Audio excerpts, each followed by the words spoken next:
matikondilene dedembo musi achikoda chiri mazano vadhi vachimwe chipinga kontinente yashu ya Africa kana jango lashu la Africa lopfuma zwinji kha muzika tiri richikodereko valivuisa vo Emmerson Mnangagwa some president wa shango la Zimbabwe richiri rikoliviwa nga manda ngabe Africa Chipembe lichiva zwine varangaphanḓa va kale kana varangaphanḓa ve walwela mbopolowo va khou ṱoḓa uri hei kontinente yashu kana jango lashu live zwone.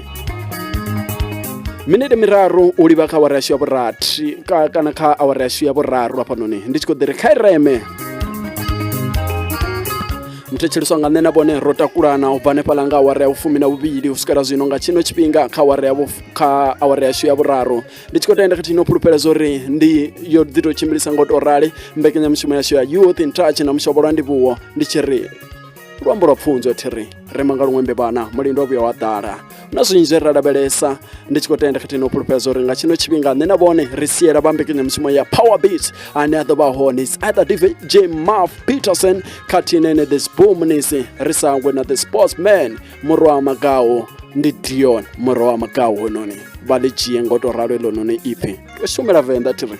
na zwiṅwe zwithu TUTFM 96.2 your ultimate dial broadcasting live from the Tshwane University of Technology nne ndi tshiri ndi khou livha zwinzhi tshifhinga tshavho nne ndi ri naladza vhathu nga tshino tshifhinga ndi tshiri a ireme mulindu vhuyo ḓale nda